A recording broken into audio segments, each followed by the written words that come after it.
Olá, meus queridos irmãos, amigos, vocês que nos acompanham nas redes sociais.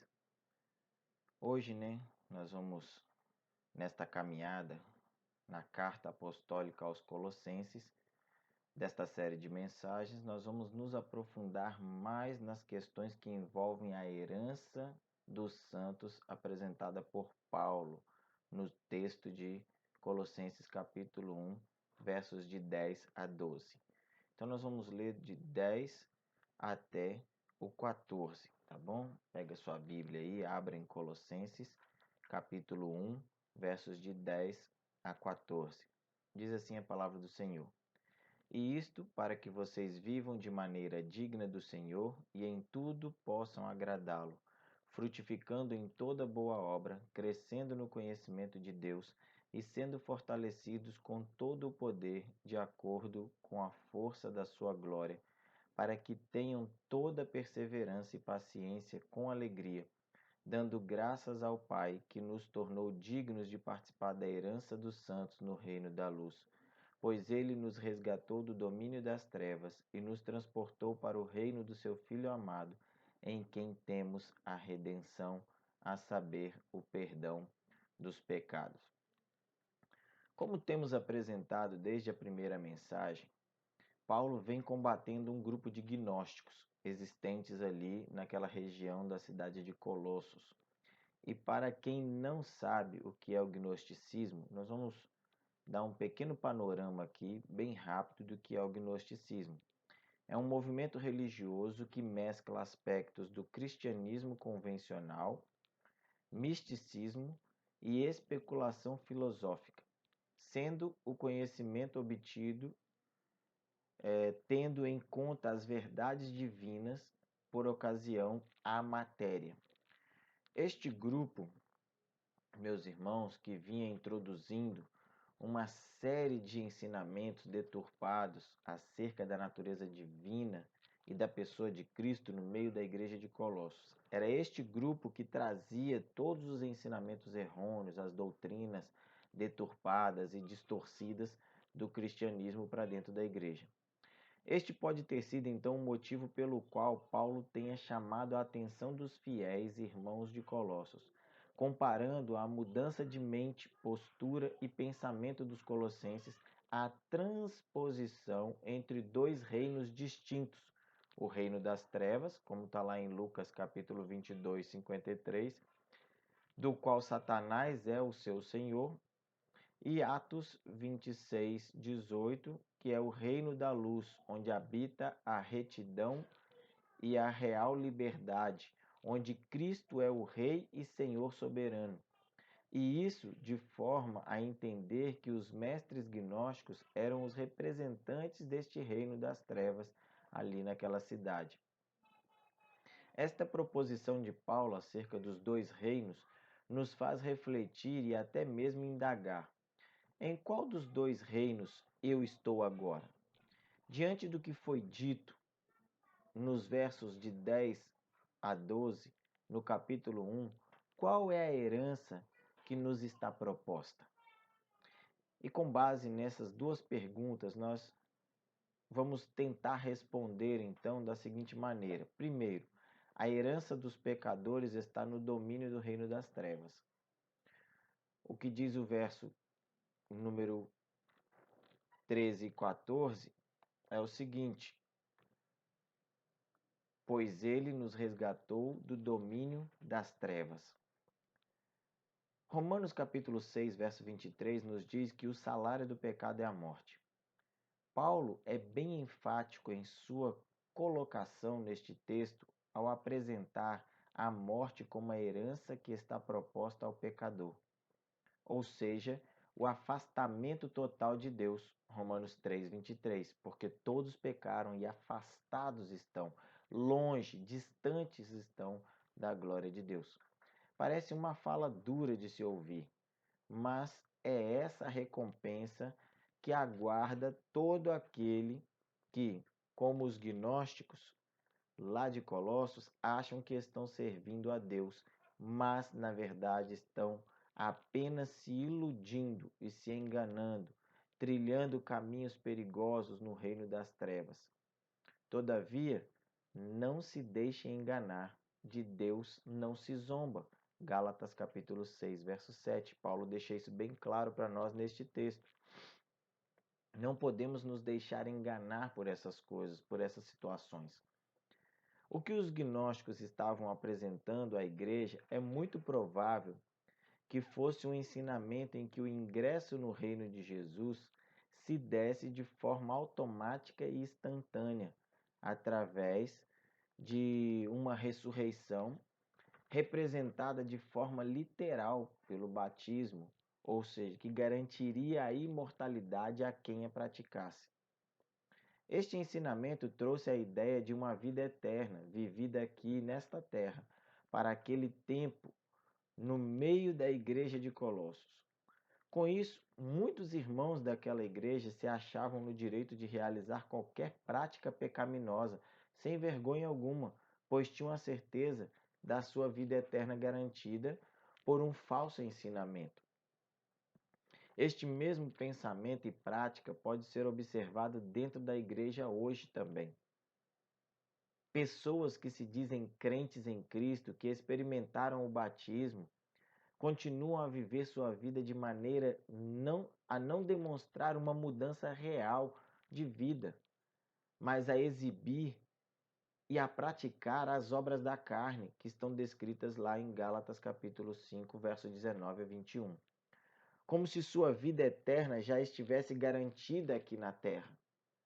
Portanto, se esquecem dos ensinamentos do próprio Jesus, apresentado a Nicodemos de forma clara e simples, lá no capítulo 3 de João, no versículo 3. Digo-lhe a verdade, ninguém pode ver o reino de Deus se não nascer de novo.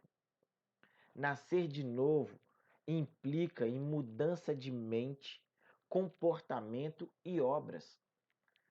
Por seus frutos os conhecereis, como Jesus disse lá em Mateus capítulo 7, 16.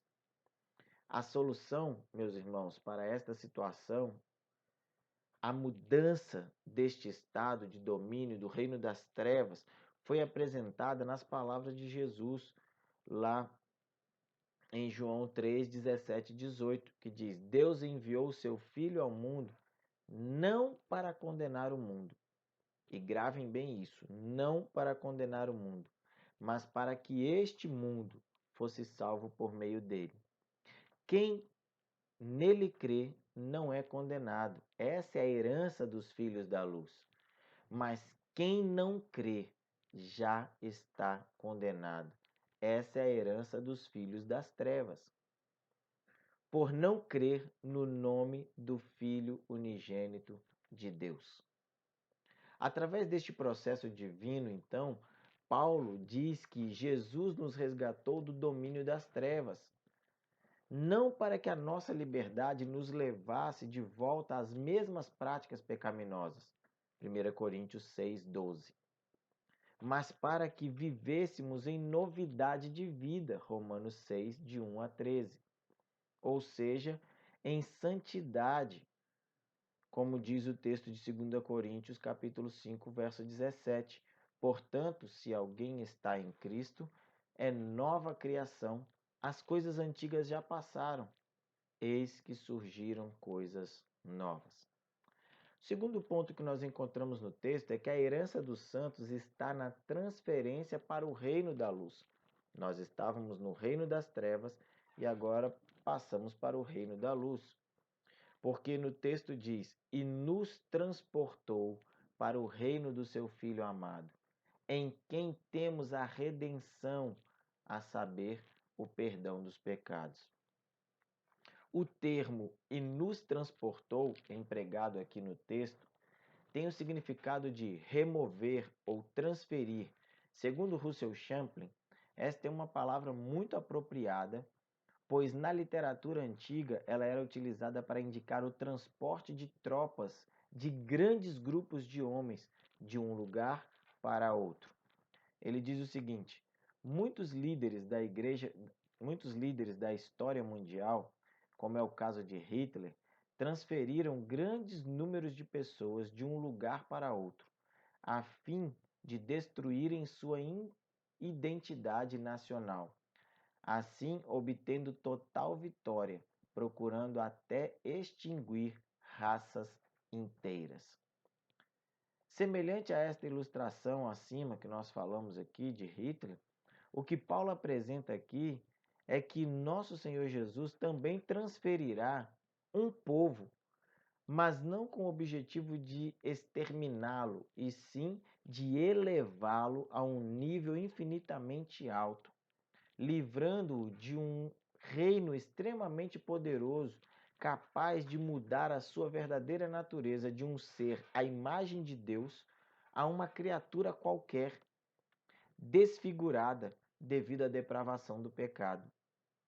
Esta migração é o movimento espiritual em que o cristão é admitido no reino da luz de nosso Senhor Jesus e há comunhão do seu povo na igreja.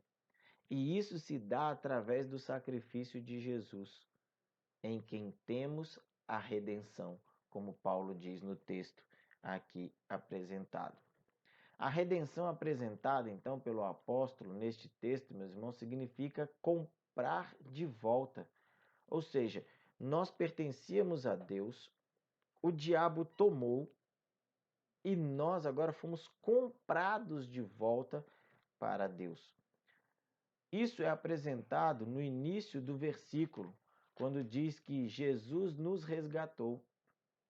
E este resgate não foi simples, não foi barato e muito menos foi para que continuássemos a viver como escravos do pecado. Como se nada diferente e importante tivesse acontecido em nossa vida.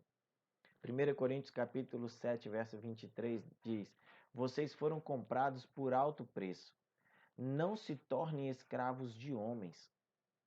Ou seja, não se rebaixem novamente ao nível da escravidão. Estes que assim procedem rejeitam o resgate, o alto preço pago por Jesus pela sua vida e encontram-se enganando-se a si mesmo em uma vida de pecados de estimação. O autor de Hebreus repreende da seguinte maneira essa atitude.